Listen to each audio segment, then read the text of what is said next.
నమస్తే, welcome to Telugu రాజ్యం. వివిధ విషయాలపై విశ్లేషణ అందించడానికి మనతో పాటు senior journalist and political and film critic Bharadwaj గారు మనతో పాటు ఉన్నారు.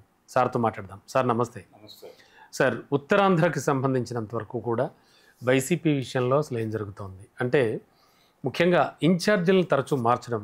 ఆఫ్ కోర్స్ ఒకప్పుడు అంటే ప్రతిపక్షంగా ఉన్నటువంటి టీడీపీ విమర్శలన్నీ కూడా తట్టుకోవడానికి చాలా చాలా పనులు చేయాల్సి వస్తూ ఉండేది. ఆ నేపథ్యంలో అక్కడ విజయమ్మ గారిని నిలబెట్టడం నుంచి మొదలు పెడితే విజయసాయిరెడ్డి గారు కావచ్చు, ఇంకా వైవి సుబ్బారెడ్డి గారు కావచ్చు, వీరంతా వెళ్ళి అక్కడ పాగవేయడం, అక్కడ ఇన్ఛార్జీలుగా బాధ్యతలు వహిస్తూ వారు కూడా ఒకానొక సందర్భంలో పోటీ చేయడం. సో ఇదంతా అంటే వాళ్ళు మాటలు చెప్పినట్టుగానే అక్కడ ఏమైనా ఒక డిఫరెంట్ వాతావరణాన్ని క్రియేట్ చేశారా వాళ్ళు? And right now Kurasala Kannababu గారిని అక్కడ ఇన్ఛార్జిగా పెట్టారు.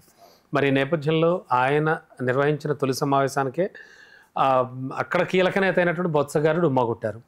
సో అంటే ఎందుకని అంటే ఉత్తరాంధ్రలో వైసీపీ స్ట్రాటజీ ఏమనుకోవచ్చు, ఎలా ఉంది అంటే ఉత్తరాంధ్రని సీరియస్గా పట్టించుకోవాలి, అక్కడ వ్యాక్యూమ్ ఉంది అనేది వైసీపీ ఫీల్ అవుతుంది. అంటే వాళ్ళకి 24 ఎలక్షన్స్లో అన్ని చోట్ల బ్యాడ్ రిజల్టే వచ్చింది. అక్కడ 2 వచ్చినాయి ఆ రీజియన్లో.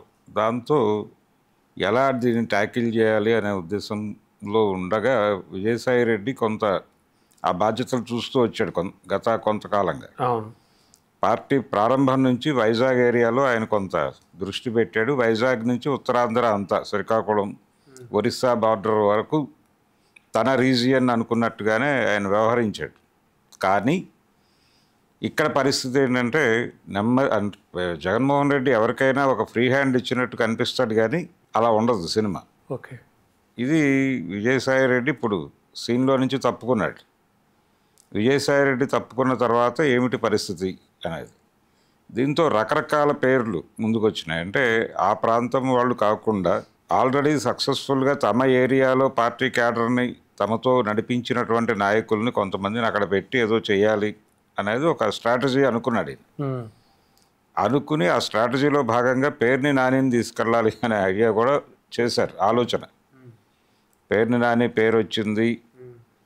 ఈ క్రమంలోనే కన్నబాబుని పెట్టారు, సెలెక్ట్ అయ్యారు. కన్నబాబుని తీసుకెళ్ళి అక్కడ పెట్టారు. అయితే అక్కడ సమన్వయం చేయాల్సినటువంటి బాధ్యత ఖచ్చితంగా నాయకత్వంది. అంటే నాయకత్వం అంటే జగన్మోహన్ రెడ్డి గారిదే బాధ్యత. వారి సమక్షంలో ముందు కూర్చోబెట్టి ఇది ప్రోగ్రామ్ అనేది ఒకటి ఫీడ్బ్యాక్ ఇవ్వాలి వాళ్ళు. అవునండి.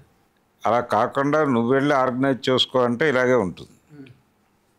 కొంతమంది వస్తారంటే బొత్స సత్యనారాయణ ఆయన సీరియస్గా ఇప్పుడు ప్రస్తుతం పార్టీని రిప్రజెంట్ చేస్తోంది చట్టసభల్లో. బొత్స సత్యనారాయణ అవునండి, బలంగా ప్రభుత్వం మీద దాడి చేయటం ఈ కార్యక్రమాల్లో చాలా అగ్రెసివ్గా ఉన్నాడు. ఆయన మీద రకరకాల పుకార్లు వచ్చినప్పటికీ నిలబడ్డాడు. ఆయన జనసేనలోకి వెళ్ళిపోతాడనే పుకారు కూడా నడిచింది కదా ఆ మధ్య, నడుస్తుంది, ఇంకా నడుస్తోంది. అయితే ఆయన అయితే సీరియస్గానే ఫైట్ చేస్తున్నాడు. ఆయనతో పాటు మాజీ స్పీకర్ గారు ఉన్నాడు అక్కడే. అవునండి. వీళ్ళందరూ చాలా అంటే కొంచెం ఒక స్థాయి నాయకులందరూ ఉన్న ప్రాంతంలో కన్నబాబుని తీసుకెళ్ళి పెట్టడం, వాళ్ళు ఏమైనా సఫకేటివ్గా ఫీల్ అవుతున్నారా అనేది ఒకటి. ఈ మీటింగ్కి అందరూ హాజరు కాకపోవటం, ఎలా ఉత్తరాంధ్రని సీరియస్గా పట్టించుకోవాలి. ఇప్పుడు ఎలాగైతే రాయలసీమ మీద జనసేన దృష్టి పెట్టి రాయలసీమలో వైసీపీ నుంచి క్యాడర్ని ఎక్స్పెక్ట్ చేస్తున్నారు. వైసీపీ నుంచి జనసేనలోకి ట్రాన్స్ఫర్ అవుతారు అని దాన్ని అరికట్టుకోవాల్సినటువంటి ప్రోగ్రాం ఉంది. ఇక్కడేమో ఆల్రెడీ జనసేన ఉంది, బలంగా జనసేన ఉంది. రెండోది ఉత్తరాంధ్ర మొదటి నుంచి కూడా టీడీపీ అనుకూలమైనటువంటి ప్రాంతం. ఉత్తరాంధ్రలో ఎన్టీ రామారావు గారు పార్టీ పెట్టిన రోజు నుంచి టీడీపీకి అనుకూల ఫలితాలే వచ్చాయి అక్కడ. అందుకని అక్కడ వాళ్ళని డిస్టర్బ్ చేయటం అనేది లక్ష్యమే, కానీ కనీస ప్రాతినిధ్యాన్ని సంపాదించాలి అనేది వీళ్ళ ప్రోగ్రాం. రాయలసీమలోనేమో క్యాడర్ని కాపాడుకోవాలి, ఇక్కడేమో విస్తరించాలి. కోస్తా ఆంధ్ర పరిస్థితి కూడా అంత ఘనంగా ఏమీ లేదు. వీళ్ళ బేస్ అయినటువంటి రాయలసీమలోనే చెదిరిపోతుంది. ఇంకెంత మిగిలిన ప్రాంతాల్లో వీళ్ళని పక్కకి నెట్టడం అనేది పెద్ద కష్టమైన వ్యవహారం కాదు అన్న పద్ధతిలో జనసేన టీడీపీ వ్యవహరిస్తున్నాయి. వీళ్ళ దూకుడుని ఎట్లా ఆపాలి అనేది, ఆ దూకుడు ఆపటానికి ప్రతి రీజియన్కి వాళ్ళకి ఒక బలమైన కొంచెం మాట్లాడగలిగినటువంటి నాయకులు కావాలి. అవునండి. ఆ మాట్లాడగలిగిన నాయకుల్లో వాళ్ళు మొదట చూస్ చేసుకున్నటువంటి నాయకుడికి ఆ కెపాసిటీ ఉంది. పేర్ని నానికి బొత్స సత్యనారాయణ మాట్లాడతాడు కానీ అది చాలదు. ఇంకొంచెం జనాల్ని కలుపుకుని వెడుతూ, అందరినీ కలుపుకుని వెడుతూ కొంచెం గ్లామర్ కావాలంటారు. కొంచెం గ్లామర్ మాత్రమే కాదండి, కొంచెం క్లారిటీ కూడా కావాలి. అందుకని వాళ్ళు పేర్ని నానిని చూస్ చేసుకోవడం అనేది మంచిదే. కాకపోతే ఆయన ఆల్రెడీ కేసుల్లో ఇరుక్కున్నాడు, బందర్లో ఇరుక్కున్నాడు. ఆ ప్రాబ్లమ్స్లో ఉండి ఆయన ఇమ్మీడియట్గా ఆ బాధ్యతలు తీసుకోవడానికి సిద్ధంగా లేడు. అందుకని ప్రస్తుతం కన్నబాబుని అక్కడ పెట్టారు, కానీ కన్నబాబు కూడా అక్కడ ఉంటాడా, అతన్ని మార్చే అవకాశాలే కనిపిస్తున్నాయి సార్. అయితే ఒక విషయం, ఎందుకని ఈ జంబ్లింగ్స్ అంటే ఈ ప్లేస్ వేరేవాడు అక్కడ సక్సెస్ అవ్వచ్చు, మీరు చెప్పినట్టు తన ఏరియాలో తనకి ఇన్ఛార్జ్గా బాధ్యతలు అప్పగించిన చోట చాలా సక్సెస్ అవ్వచ్చు, పార్టీని ముందుకు తీసుకెళ్ళి ఉండొచ్చు. అలాంటి వాడిని తీసుకొచ్చి తనకు సంబంధం లేని, తనకు తెలియని ఏరియాలో పెట్టడం వల్ల ఏం ఆశిస్తున్నారు వీళ్ళు? అంటే ఎందుకు, దానివల్ల ఉపయోగం ఏంటి ఫైనల్గా? అఫ్కోర్స్ ఈ సీట్స్ ఇచ్చే విషయంలో కూడా అటువంటి జంబ్లింగ్సే జగన్మోహన్ రెడ్డిని కొంచెం దెబ్బతీసాయని కూడా చెప్తూ ఉంటారు. అంటే జగన్మోహన్ రెడ్డి సీట్లు ఇచ్చే వ్యవహారంలో మార్పులు చేర్పులు విపరీతంగా చేశాడు.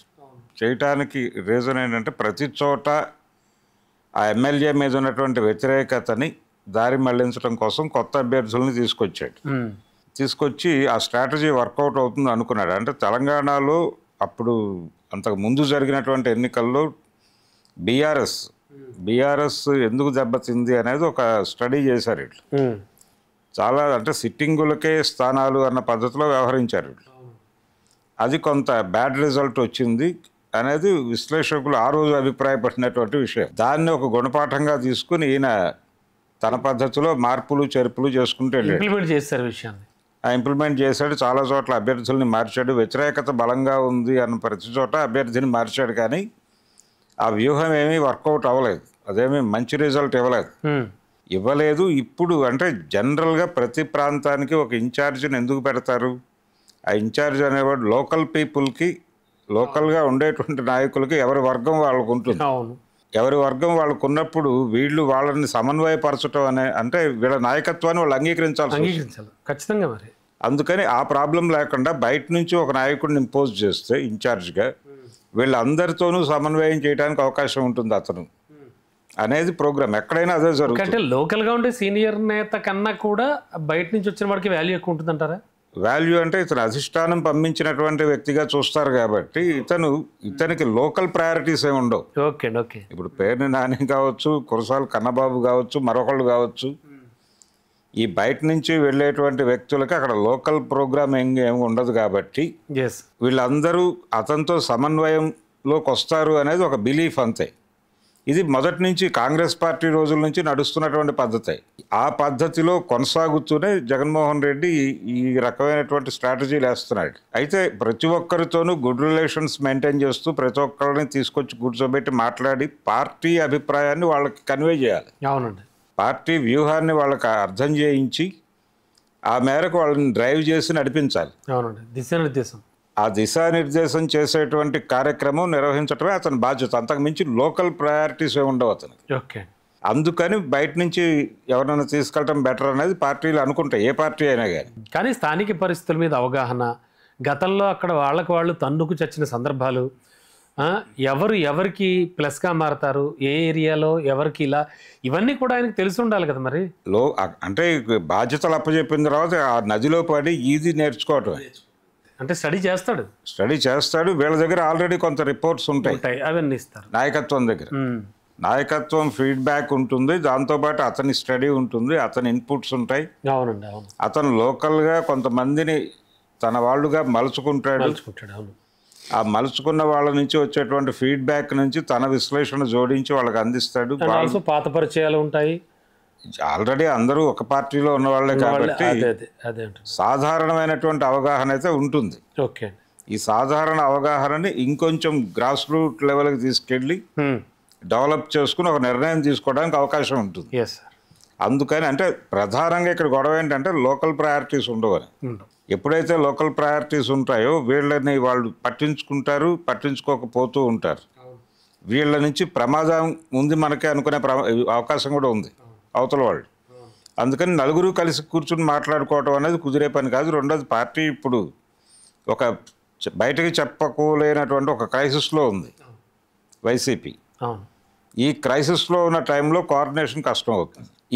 ఈ కష్టకాలంలో పార్టీని నిలబెట్టుకోవాలి. నిలబెట్టుకోవడంతో పాటు అక్కడ లోకల్ క్యాడర్ని వాళ్ళ మొరల్ నిలబెట్టాలి, వాళ్ళ మానసిక స్థైర్యాన్ని నిలబెట్టాల్సిన అవసరం ఉంది. ఆ పని చేయాలి. ఆ పని నిజంగా చేస్తున్నారా వీళ్ళంటే అనుమానమే. ఓకే. టోటల్ వైసీపీకే ఆ గందరగోళం ఉంది. నిజానికి ఈ మధ్య కాలంలో వాళ్ళు రెడ్ బుక్ రాజ్యాంగం ఇవి అవి అని మాట్లాడుతున్నారు, కానీ అన్ని ప్రాంతాల్లోనూ అందరు నాయకుల మీద ఒక దృష్టి పెట్టి ఎవరెవరైతే అగ్రెసివ్గా మాట్లాడారో వాళ్ళ మీద కేసులు పెడతారు అనేటువంటి ఒక ప్రచారం కూటమి ప్రభుత్వం అధికారంలోకి వచ్చిన ఉత్తర క్షణం నుంచి ప్రారంభమైంది. పోసాని అరెస్టుతో అది కొంచెం పీక్స్కి వెళ్ళింది. ఇప్పుడు విడుదల రజని మీద ఫోకస్ నడుస్తోంది. అంటే ఈ అరెస్టుల పర్వం జరుగుతున్నప్పుడు వాళ్ళు చాలా దూకుడుగా ప్రతి వ్యక్తి మీద ఒక 15-20 ప్రాంతాల నుంచి కేసులు పెడుతున్నారు. ఎగ్జాంపుల్ ఇవన్నీ 18 ప్రాంతాల నుంచి పెట్టించారు. ఈ 18 ప్రాంతాల నుంచి పెట్టినటువంటి కేసులన్నీ కూడా ప్రైవేట్ కంప్లైంట్స్. ప్రైవేట్ కంప్లైంట్స్ మీద అంత సీరియస్గా పోలీసులు అంత అగ్రెసివ్గా దూకుడుగా వెళ్ళటం అనేది చరిత్రలో లేదు ఇప్పటిదాకా. మరి దానికి కౌంటర్ ఆపరేషన్ చేయాలి కదా. జగన్మోహన్ రెడ్డి ఏం చేయాలి యాక్చువల్గా? తను ఇమ్మీడియట్గా తనని, తన భార్యని, తన పార్టీలో ఉన్నటువంటి ఇతర నాయకుల్ని, వాళ్ళ పర్సనల్ జీవితాలని టార్గెట్ చేస్తూ చాలామంది రకరకాలుగా మాట్లాడారు. అట్నుంచి కూడా అవునండి రకరకాల వీడియోలు చేశారు, మీమ్స్ చేశారు, సోషల్ మీడియాలో వీళ్ళని రెడిక్యూల్ చేశారు. వాళ్ళందరి మీద మా మనోభావాలు గాయపడ్డాయని వైసీపీ క్యాడర్తో కేసులు పెట్టించి ఉండాలి కదా. ఆయన సీరియస్గా ఉంటే, సీరియస్గా ప్రతిఘటించాలి అనే ప్రోగ్రాం ఉండుంటే జగన్మోహన్ రెడ్డికి, అవును రైట్ నౌ ఇప్పటికిప్పుడు కేసులు పెట్టించి మీరు వాళ్ళ ప్రైవేట్ కంప్లైంట్స్ మీద అంత యాక్టివ్గా ఉన్నారో ఇక్కడ కూడా అంతే యాక్టివ్గా ఉండాలి, లేకపోతే మేము రోడ్డు మీదకి వెళ్ళి గొడవలు చేస్తాం అంతే కదా, చట్టం అందరికీ సమానం అని చెప్పాలి కదా. ఆ ప్రోగ్రాంలోకి ఎందుకు వెళ్ళట్లేదు జగన్మోహన్ రెడ్డి? తెలియక కాదు, కానీ వెళ్ళటం లేదు. అవునండి. ఎందుకు వెళ్ళటం లేదంటే ఆయన తన పార్టీని అలా కాపాడుకునే ప్రయత్నం చేస్తున్నాడు, కానీ అగ్రెసివ్గా వెళ్ళటానికి జంకుతున్నాడు. ఆ జంకు వెనకాల ఉన్నటువంటి పరమ రహస్యం భారతీయ జనతా పార్టీతో ఏదైనా టెక్నికల్ ప్రాబ్లం వస్తుందో, ఇక్కడ ఉన్నది తెలుగుదేశం ప్రభుత్వం కాదు, ఇది ఎన్డీఏ ప్రభుత్వం. ఎన్డీఏ ప్రభుత్వం అంటే ఏపీలో ఉన్న ఎన్డీఏ ప్రభుత్వం మీద దాడి చేస్తే కేంద్రంలో ఉన్న ఎన్డీఏ ప్రభుత్వం మీద దాడి చేసినట్టుగా ప్రొజెక్ట్ అయిపోయి అది ఏదైనా తనకి ప్రమాదాన్ని తీసుకొస్తుందా అనేటువంటి ఒక సందిగ్ధంలో ఆయన మౌనంగా చూస్తున్నాడు. అవునండి.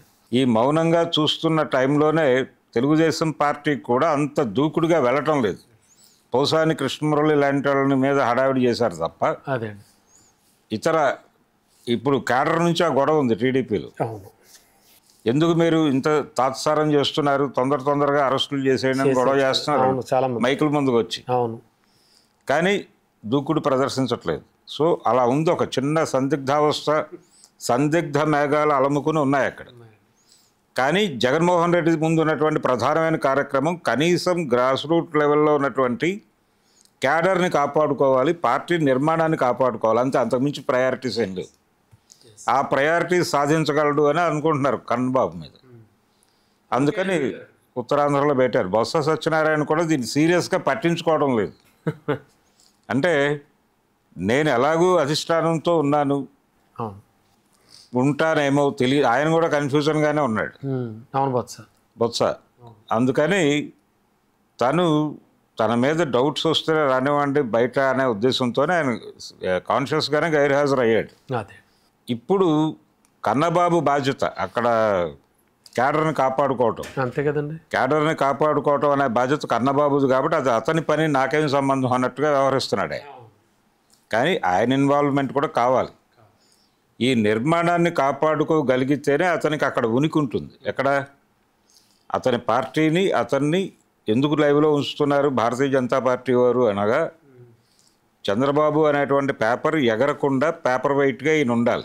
ఆర్యాపార్ అయితే అటు లేకపోతే అందుకని ఆ పేపర్ వెయిట్ బలంగా ఉండాలి, నేను పేపర్ వెయిట్గా కనిపించాలి వాళ్ళకి అంటే తను బలంగా ఉండాలి ఏదో మేరకు. అందుకని నిర్మాణాన్ని పటిష్టపరచుకోవడంలో భాగంగా ఈ కసరత్తు అంతా చేస్తున్నాడు ఆయన. రైట్ సార్, చూద్దాం సార్ ఏం జరుగుతుందో. Thank you. Thank you. Hello, Telugu రాజ్యం ఛానల్ చూస్తున్నారా? సామాజిక రాజకీయ జీవన చిత్రణే తెలుగు రాజ్యం. అతిశయోక్తులు అసత్యాలు ఉండవు. రాజకీయ కోణం కాదు, ప్రజా కోణమే కొలబద్ద. తెలుగు రాజ్యం వీక్షణ మీ ఉత్తమ అభిరుచికి నిదర్శనం.